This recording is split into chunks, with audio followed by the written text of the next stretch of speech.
और आपने बताया दोनों लोग थक चुके हैं इस समय, लेकिन अगर 30 दिन तक ले जाते हैं तो क्या लगता है स्थिति क्या होने वाली थके हुए तो दोनों हैं। जी। थके हुए नहीं, पस्त भी हैं दोनों। वो अमेरिका का साथ देने को तैयार नहीं। दोनों ही आइसोलेशन में जा रहे हैं। ऐसा नहीं खाली अमेरिका ही जा रहा है, ईरान भी आइसोलेशन में जा रहा है। ऐसी आग लगी है कि राख के नीचे आग रहेगी। नमस्कार, मैं प्रखर शुक्ला। आज मैं आपके सामने मौजूद है एक खास वार्तालाप को लेकर के। हमारे पड़ोसी देश अमेरिका, इजराइल और ईरान के बीच में इस समय जो हो रहा है, आप भली भांति उससे परिचित होंगे। जहां एक तरफ अमेरिका और इजराइल मिलकर के ईरान के ऊपर युद्ध कर रहे हैं, उसके ऊपर आक्रमण कर रहे हैं, वहीं ईरान दूसरी तरफ अपने आप को बचाने के लिए पूरी जद्दोजहद कर रहा है। आज युद्ध का लगभग 23वां दिन है और ईरान अभी भी हार मानने को तैयार नहीं है। अमेरिका भी कहीं ना कहीं उसके सामने अब पस्त होता दिख रहा है। ऐसे में इस पूरे युद्ध का जो असर है हमारे भारत पर भी पड़ा है, हमारे भारत के बाजार पर भी पड़ा है, जहां पर एलपीजी गैस महंगी हो रही है क्योंकि स्ट्रेट ऑफ हार्मुज के पास एलपीजी जो क्रूज शिप्स लेकर के आते हैं उनको ब्लॉक कर दिया जा रहा है, जिसके कारण हमारे पास स्टोरेज नहीं मौजूद हो पा रही उतनी। पेट्रोल प्राइसेस महंगे हो रहे हैं, जिसके कारण जो आम जनता है, जिसको हर रोज जाना है, ट्रैवल करना है, उसको काफी दिक्कतों का सामना करना पड़ रहा है।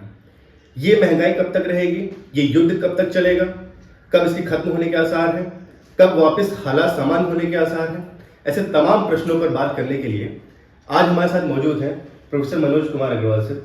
और सर के बारे में मैं थोड़ा सा बताऊं तो सर लखनऊ विश्वविद्यालय के इकोनॉमिक्स के हेड ऑफ डिपार्टमेंट हैं और जाने माने वक्ता हैं, विषय विशेषज्ञ हैं और तमाम चैनल्स पर आप इनको अक्सर सुनते रहते होंगे। इनकी राय बहुत महत्वपूर्ण मानी जाती है। हर एक चैनल्स, हर एक जो इनकी व्यूअर्स हैं वो इनकी राय को सुनते हैं। और आज हम सर से जानेंगे कि सर कि ये जो अभी जो इस समय स्थितियां बनी हुई हैं, इसका क्या लगता है सर कि अभी ईरान, इजराइल और यूएस का वार ये कब तक चलने वाला है? क्योंकि सर आज लगभग 23वां दिन हो गया है और ये बहुत बड़ा प्रश्न इस समय सबके मन में है कि ये कब तक चल सकता है, अभी कब इसके खत्म होने के आसार है? देखिए, ये युद्ध तो प्रारंभ हो गया। युद्ध अमेरिका ने प्रारंभ किया इजराइल के साथ मिलकर के, लेकिन अब अमेरिका को भी नहीं सूझ रहा है कि ये युद्ध कब तक चलेगा। उसने एक सप्ताह के अंदर ये कहना शुरू कर दिया था युद्ध जल्दी खत्म हो जाएगा, हम जल्दी खत्म कर देंगे, हम जल्दी खत्म कर देंगे।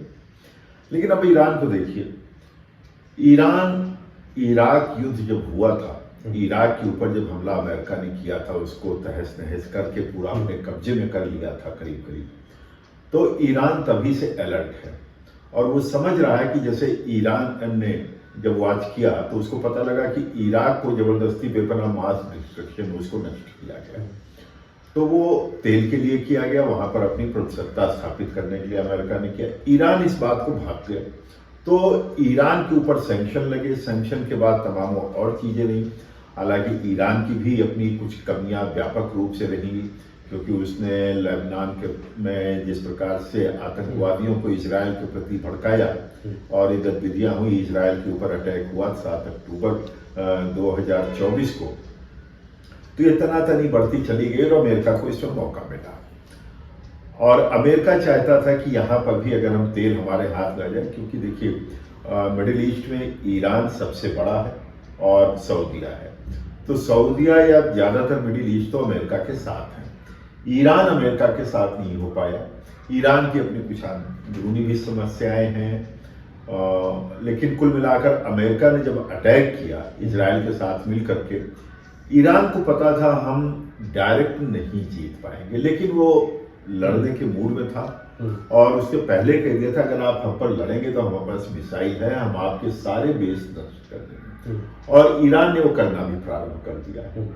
फिर अब ये युद्ध खत्म होगा, नहीं होगा, खत्म होगा तो कैसे होगा? देखिए, थके हुए तो दोनों हैं। समस्या यह है कि दोनों ही थके हुए हैं और दोनों ही चाहते युद्ध खत्म हो जाए, लेकिन समस्या ये आ रही दोनों ही अपनी अपनी शर्तों पर युद्ध खत्म करना चाह रहे हैं। क्यों? क्योंकि यदि ईरान अपने अंदरूनी उससे टूट चुका है, क्योंकि उसके पास देखिए एयर डिफेंस करीब करीब खत्म है, नेवल डिफेंस भी करीब करीब खत्म है, ले दे करके मिसाइल है उसके पास जो दिखता है या ड्रोन है, और वो भी कब तक रख पाएगा। लेकिन उसने क्या किया है कि उसने पूरा मिडिल ईस्ट को तहस नहस कर दिया है, पूरे वार जोन में बदल दिया है मिडिल ईस्ट को। ये सबसे बड़ी चुनौती है। चुनौती यह है इस प्रकार से है कि बढ़ती हुई अर्थव्यवस्थाएं जो तेल पर आधारित थी वो करीब करीब इस समय तो कह सकते हैं नष्ट होने के करीब आ चुकी है और इसका अल्टीमेट नुकसान अमेरिका को हो रहा है। तो अमेरिका का जो नुकसान हो रहा है उसका जो खामियाजा होगा, उसका जो रिजल्ट आएगा, मुझे लगता है जो समझ रहे हैं वो तो समझ रहे हैं, लेकिन आम लोग भी इसको बहुत जल्दी समझेंगे कि जितना ईरान पर चोट है उससे कहीं ज्यादा अमेरिका की अर्थव्यवस्था पर चोट है। सर कहा यह जा रहा है कि अगर ईरान इस युद्ध को 30 दिन तक ले जाता है, क्योंकि आज 23वां दिन है, तो कहीं ना कहीं अमेरिका खुद उसके सामने घुटने टेक देगा। क्या ऐसे कुछ संभव है? क्योंकि अमेरिका सुपर पावर है और आपने बताया दोनों लोग थक चुके हैं इस समय, लेकिन अगर 30 दिन तक ले जाते हैं तो क्या लगता है स्थिति क्या होने वाली है आगे? अब देखिए 23 दिन हो गया या 30 दिन हो गया, थके हुए तो दोनों हैं, थके हुए नहीं पस्त भी हैं दोनों।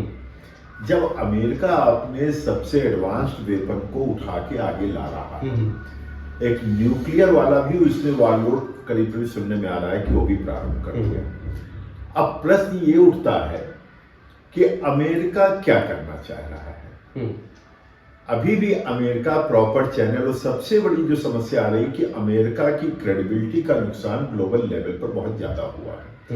अब वो ईरान से बात भी नहीं कर पा रहा है, कोई उसके पास चैनल ही नहीं है। रूस से उसने बात करके कुछ करना हासिल किया, क्या नतीजा निकला सामने तो दिख नहीं रहा है।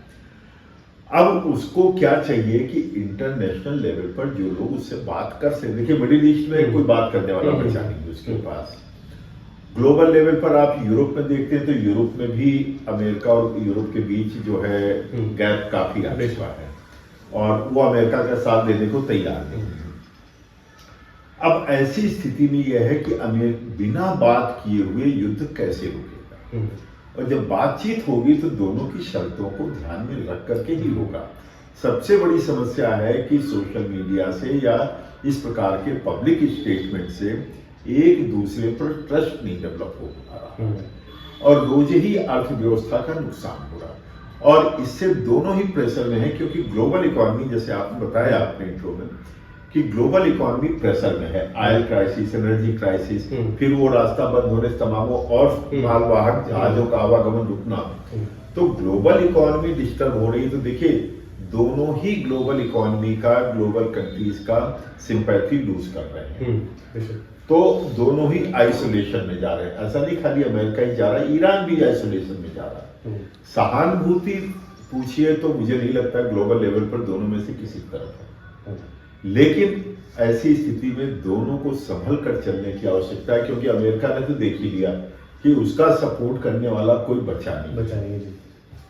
तो ये दोनों को तय करना पड़ेगा ठंडे दिमाग से कि कैसे हम फिलहाल रोके इस युद्ध को, लेकिन ये मानकर चलिए युद्ध अभी रुक भी जाता है तो ये ऐसी आग लगी है कि राख के नीचे आग रहेगी। बिल्कुल।